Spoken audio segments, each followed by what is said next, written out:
नमस्कार, स्वागत है आपका। शुरुआत करते हैं बड़ी खबर के साथ जो देहरादून से है, जहां कोतवाली पटेल नगर के भंडारी बाग इलाके में 75 साल की बुजुर्ग महिला की हत्या कर दी गई। महिला की हत्या गला रेत कर की गई। सूचना के बाद मौके पर पहुंची पुलिस मामले की जांच पड़ताल कर रही है। बताया जा रहा है कि मृतक कमलेश धवन घर में अकेली रहती थी। घर में पहले भी चोरी की घटना को अंजाम दिया जा चुका था और अब ये बड़ी खबर सामने आई है। इस बार बुजुर्ग महिला की हत्या कर दी गई है। 75 साल उनकी उम्र बताई जा रही है। कोतवाली पटेल नगर के भंडारी बाग इलाके की घटना है। 75 साल की बुजुर्ग महिला की हत्या कर दी गई है। महिला की हत्या गला रेत कर की गई है। सूचना के बाद पुलिस टीम मौके पर पहुंची है। तमाम साक्ष्यों को जुटाया जा रहा है। जांच पड़ताल आगे बढ़ रही है। एक जानकारी ये भी मिल रही है कि मृतक कमलेश धवन घर में अकेली ही रहती थी और इससे पहले भी घर में चोरी की वारदात हो चुकी। देहरादून से सहयोगी सत्येंद्र इस वक्त हमारे साथ जुड़ चुके हैं। सत्येंद्र, क्या जानकारी आपके पास इस खबर से जुड़ी हुई? बिल्कुल अमित, अभी जो जानकारी मिल रही है कि जो कमलेश है, जो 75 वर्षीय ये कमलेश है, ये घर में अकेली रहती थी और जो पुलिस जो मान के चल रही है कि घर में कुछ लूटपाट हुई है और साथ ही उस महिला की हत्या भी की गई है। गला रेत कर हत्या करने का पूरा पुलिस बता रही है। वहीं जानकारी ये भी मिल रही है कि महिला अकेले रहती थी और महिला की 3 जो बेटियां हैं उनके ससुराल में रहती थी और महिला के साथ कई प्रॉपर्टी का भी विवाद चल रहा था। तो पुलिस हर एंगल को अभी खंगाल रही है और आरोपियों की तलाश कर रही है। जी ठीक है। अभी पुलिस क्या किसी पर कोई शक जाहिर कर रही है? परिजनों की तरफ से किसी पर कोई शक जाहिर किया गया है? साक्ष्य के तौर पर कुछ मिला हो सत्येंद्र, मौके से कोई सीसीटीवी फुटेज मिला हो? क्योंकि पुलिस जो अगल बगल के जो लोग हैं, जो घर हैं, उनके घरों में जो सीसीटीवी लगे हैं उनकी पुलिस अभी खंगाल रही। पुलिस के पास अभी भी किसी भी प्रकार का क्लू नहीं मिला है। सब यही जानकारी अभी तक मिली कि प्रॉपर्टी विवाद भी इस पूरे मामले में देखने को मिल रहा है। और अब पुलिस जो घर वाले हैं, जो महिला के बच्चे हैं, उनसे पूछताछ कर रही है कि और क्लू ढूंढ रही है कि आखिर किस कारण महिला की इस तरीके से बेरहम हत्या कर दी गई। जी ठीक है, बहुत शुक्रिया आपका हमारे साथ जुड़ने के लिए और जानकारी हम तक पहुंचाने के लिए। और एक बड़ी खबर रुड़की से आ रही है, जहां पर घर में घुसकर तोड़फोड़ का वीडियो सोशल मीडिया पर वायरल हो रहा है। वीडियो में कुछ लोग गाड़ियों में तोड़फोड़ करते हुए दिखाई दे रहे हैं। गंगनहर कोतवाली क्षेत्र के पूर्वी अंबर तालाब का ये वीडियो बताया जा रहा है। वहीं वीडियो सोशल मीडिया पर वायरल होने के बाद पुलिस मामले की जांच कर रही है। हालांकि न्यूज़ 18 इस वायरल वीडियो की पुष्टि नहीं करता है। तस्वीरें देखिए आप, रुड़की से तस्वीरें सामने आई हैं। दबंगों ने घर में घुसकर तोड़फोड़ की है। तोड़फोड़ करने का वीडियो तेजी से वायरल हो रहा है। वायरल वीडियो की जांच पड़ताल पुलिस टीम कर रही है।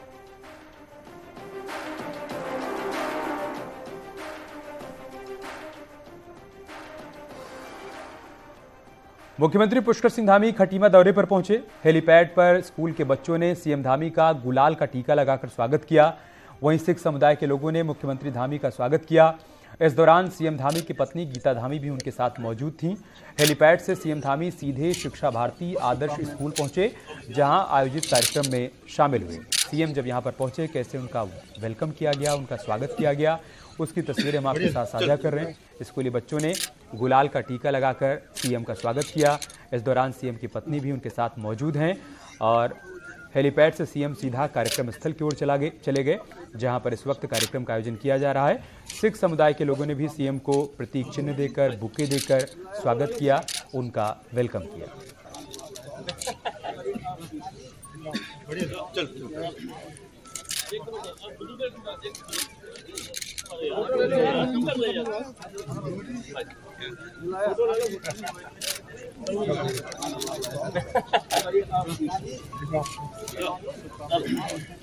3 तस्वीरें हम आपको दिखा रहे हैं।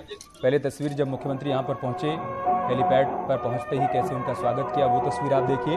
दूसरी तस्वीर में सिख समुदाय के लोगों ने उनका वेलकम किया है, अभिनंदन किया है मुख्यमंत्री पुष्कर सिंह धामी का। और तीसरी तस्वीर बच्चों के बीच मुख्यमंत्री पुष्कर सिंह धामी सांस्कृतिक कार्यक्रमों का प्रदर्शन कर रहे हैं बच्चे, और सीएम उनके सामने बैठकर उनके इस हुनर की तारीफ कर रहे हैं, सांस्कृतिक कार्यक्रम को देख रहे हैं।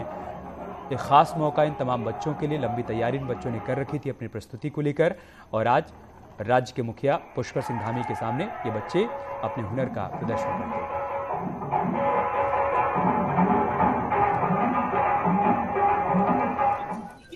राष्ट्रीय शिक्षा नीति जो आई है वह निश्चित रूप से भारत को एक नया आयाम देने वाली है। भारत के नौनिहालों को, भारत के शिक्षार्थियों को, भारत के विद्यार्थियों को एक नए मुकाम तक ले जाने वाली है। नई शिक्षा नीति से स्कूली शिक्षा और उच्च शिक्षा को जहां नए आयाम प्राप्त होंगे, इससे सभी वर्गों के लोगों को समानता के आधार पर शिक्षा के अवसर प्राप्त होंगे। स्कूली स्तर पर कौशल विकास से युवा कुशलता के साथ कार्य करने में भी सक्षम होंगे। नई शिक्षा नीति के माध्यम से जहां रोजगार परक शिक्षा मिलेगी, साथ ही प्रतियोगी परीक्षाओं के लिए अलग से तैयारी नहीं करनी पड़ेगी। और मुझे यह भी आपको बताते हुए खुशी हो रही है कि जो 2020 की राष्ट्रीय शिक्षा नीति है, उसको ठीक प्रकार से लागू करने का काम उत्तराखंड के अंदर, पूरे भारत के अंदर सबसे पहले अगर किसी राज्य ने किया है तो उसमें उत्तराखंड राज्य हमारा अग्रणी है। स्कूल के कार्यक्रम में शामिल होने के बाद मुख्यमंत्री धामी अचानक से खटीमा में 22 करोड़ की लागत से बन रहे निर्माणाधीन केंद्रीय विद्यालय के निरीक्षण के लिए पहुंचे और अधिकारियों को निर्देश दिए। केंद्रीय विद्यालय के निरीक्षण के बाद सीएम धामी ने उत्तराखंड जनजातीय और अंतर्राष्ट्रीय थारू सम्मेलन में शिरकत की। उत्तराखंड, बिहार, छत्तीसगढ़ सहित नेपाल के जनजातीय लोगों ने इस कार्यक्रम में हिस्सा लिया। थारू, बुक्सा सहित 5 जनजातीय समुदाय के लोग इस कार्यक्रम में शामिल हुए। केंद्रीय राज्य मंत्री अजय भट्ट भी सीएम के साथ मौजूद थे।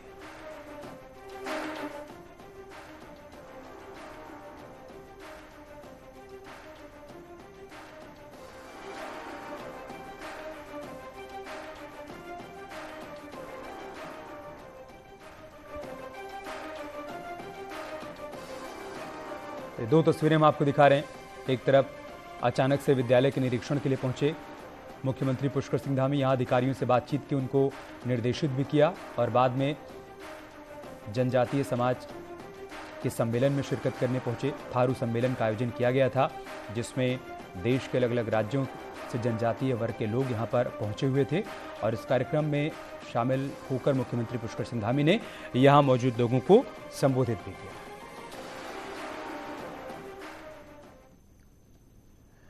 पहाड़ आने वाले पर्यटकों के लिए जहां तहां कूड़ा कचरा फैलाना अब आसान नहीं होगा। देश के अन्य हिस्सों से आने वाले पर्यटक वाहनों में डस्टबिन लगाकर आएंगे, यह अनिवार्य कर दिया गया है। ये पोर्टेबल डस्टबिन टैक्सी के साथ ही सरकारी, प्राइवेट वाहनों और बड़ी गाड़ियों में होना अनिवार्य है और गाड़ी में ही कूड़ा इकट्ठा किया जाएगा। ये कूड़ा इकट्ठा कर पालिका या फिर ग्रामीण इलाकों में लगे डस्टबिन में ही डालना होगा। अगर ऐसा नहीं किया गया तो भारी जुर्माना अदा करना पड़ेगा। अगर आपके वाहन में ये डस्टबिन नहीं होगा तो आपके वाहन को उत्तराखंड में एंट्री मिलने में दिक्कत आ सकती है। दरअसल हाईकोर्ट प्लास्टिक बैन की याचिका पर सुनवाई कर रहा है और इस दौरान कोर्ट ने निर्देश दिया, जिसके बाद सरकार ने जीओ भी जारी कर दिया है।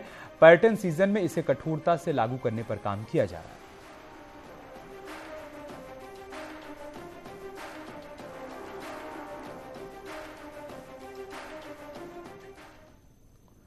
एक बड़ी खबर देहरादून से है, जहां पर जेई और एई भर्ती पेपर लीक मामले में उत्तराखंड लोक सेवा आयोग ने 49 कैंडिडेट्स को नोटिस भेज दिया है।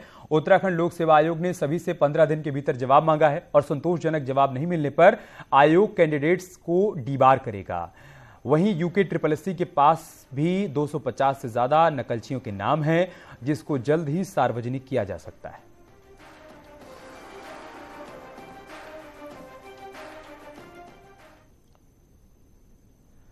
और एक बड़ी खबर रुड़की से है। उत्तराखंड के डीजीपी अशोक कुमार पहुंचे हैं मंगलौर कोतवाली। मंगलौर कोतवाली का उन्होंने निरीक्षण किया, तमाम दस्तावेजों को देखा, मेस की व्यवस्था भी यहां पर जांची परखी है। डीजीपी अशोक कुमार ने अचानक से वो रुड़की के मंगलौर कोतवाली पहुंचे, यहां व्यवस्थाओं का जायजा लिया, निरीक्षण किया और साथ ही साथ पुलिस के अधिकारियों को निर्देशित भी किया व्यवस्थाओं को दुरुस्त करने को लेकर। मेस में क्या इंतजाम है पुलिस वालों के खाने पीने को लेकर, उसका भी उन्होंने मौके पर पहुंचकर निरीक्षण किया।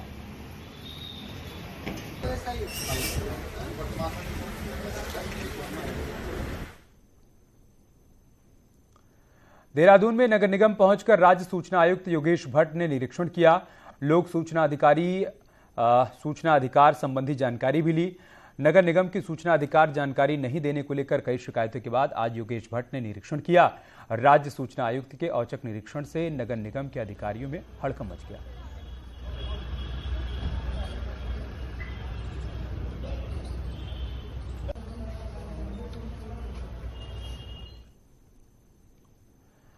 उत्तराखंड में मैदानी जिलों में आज मौसम गर्म रहेगा, जबकि देहरादून में 27 से 30 डिग्री के बीच तापमान रहने और हरिद्वार में 30 डिग्री तापमान रहने की संभावना है। वहीं मौसम विज्ञान केंद्र ने पहाड़ी जिलों में कहीं कहीं बारिश का पूर्वानुमान जताया है। उत्तरकाशी, चमोली, रुद्रप्रयाग के ऊंचाई वाले इलाकों में हल्की बूंदाबांदी की संभावना है।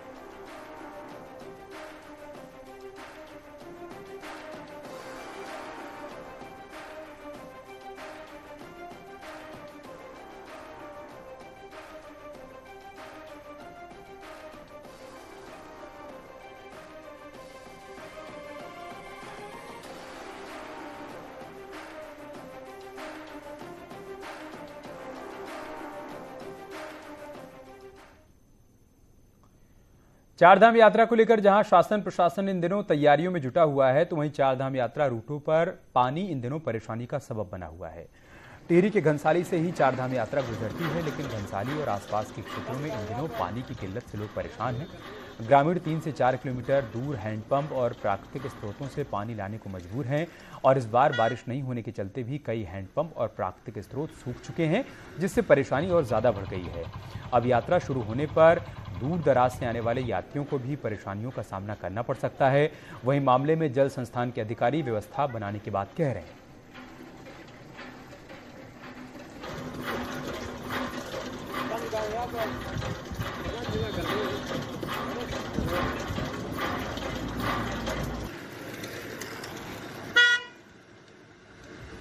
रोज ही दिक्कत है भैया, हमें रोज हैंडपंप से ले जाते हैं। घरों में नल वगैरह नल है, खाली देखने के लिए पानी आता है। घनसाली जो है चारधाम यात्रा रूट पर आता है और इस समय जो इस बार बारिश नहीं हुई जाड़ों में, तो थोड़ा सा स्रोतों पे दिक्कत है, रिचार्ज कम है, लेकिन यात्रा रूट पर होने की वजह से हमारे जो है उसमें शहर में 15 हैंडपंप लगे हुए हैं जो सब यात्रा रूट पर है, सब इस समय चल रहे हैं। एक खराब हो गया था जो बैरियर पर है, उस पर टीम लगी हुई है, उसको ठीक कर दिया गया है।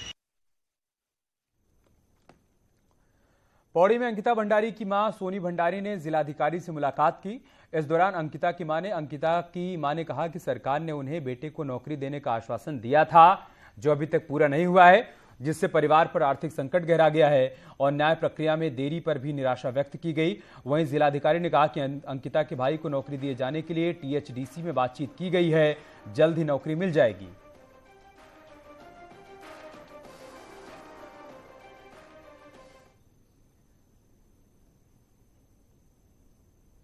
हम दर दर की ठोकरें खा रहे हैं, कभी नैनीताल भाग रहे तो कभी कहीं भाग रहे, कभी कहीं भाग रहे। अभी तक हमें कोई न्याय नहीं मिला। न्याय की उम्मीद तो दूर।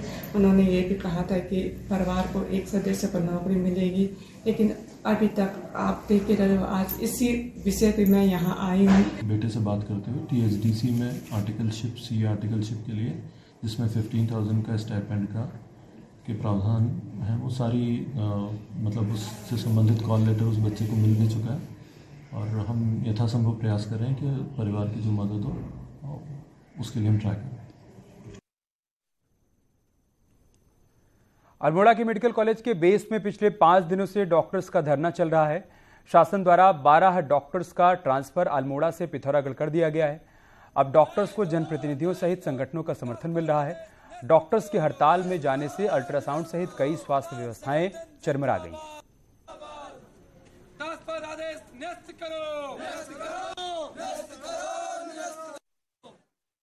और यहाँ एक तो लोगों को बड़ी उम्मीदें थी अल्मोड़ा मेडिकल कॉलेज से, आज यहाँ 12 डॉक्टरों का एक साथ स्थानांतरण कर दिया, जो बड़ा दुर्भाग्य है। मुझे ये भी कहने में बड़ा अफसोस हो रहा है कि माननीय धन सिंह रावत जी, जो इसके प्रभारी मंत्री भी यहाँ के अल्मोड़ा के, और अल्मोड़ा के साथ अन्याय कर रहे हैं। ऑर्डर में हम लोगों को जो है यहाँ से पिथौरागढ़ ट्रांसफ़र कर दिया गया, और जबकि हमारे जो बॉन्ड है 2 साल का, उसमें हम लोगों ने 1.5 साल यहाँ पे काट लिए। अब हमारे 5-6 महीने बचते हैं, तो हम लोगों की मांग यही है कि जब 5-6 महीने हम लोगों के बच रहे हैं शेष, तो इसमें हम लोगों को यहीं पे बॉन्ड हमारा किया जाए। होली के मद्देनजर हरिद्वार में आबकारी विभाग चौकन्ना हो गया और कच्ची शराब का कारोबार करने वालों के खिलाफ कार्रवाई तेज कर दी गई। आबकारी विभाग की टीमें पथरी और लक्सर क्षेत्र के जंगलों में रोजाना छापेमारी कर 1000 लीटर लहन और कच्ची शराब बनाने का सामान नष्ट कर रही हैं। वहीं आबकारी अधिकारी प्रभाशंकर मिश्रा भी शराब की दुकानों पर ओवर रेटिंग की जांच करने को लेकर निरीक्षण कर रहे हैं। होली के मौके पर कच्ची शराब का कारोबार काफी बढ़ जाता है। कच्ची शराब का सेवन करने से लोगों के स्वास्थ्य को भी गहरा नुकसान पहुंचता है। चलो उठाते हुए जय श्री राम। बहुत सुंदर गा रही है। बहुत हम विशेष रूप से जो अवैध कच्ची शराब के अड्डे हैं उनको नष्ट किया जाएगा। जंगलों, कछारों, नदियों के किनारे जो अड्डे हैं और अवैध परिवहन के जो लिंक मार्ग हैं उन पे तलाशी अभियान तेज चलाया जाएगा। ढाबों पे भी तलाशी ली जाएगी और इस तरह से और एक तरह से अवैध कच्ची शराब और जहरीली शराब और अवैध स्रोतों की शराब के विरुद्ध जो है जन जागरूकता जनमानस में भी चलाया जाएगा। कि रुक रहे छोटे से ब्रेक के लिए जल्द लौटेंगे कुछ और खबरों के साथ।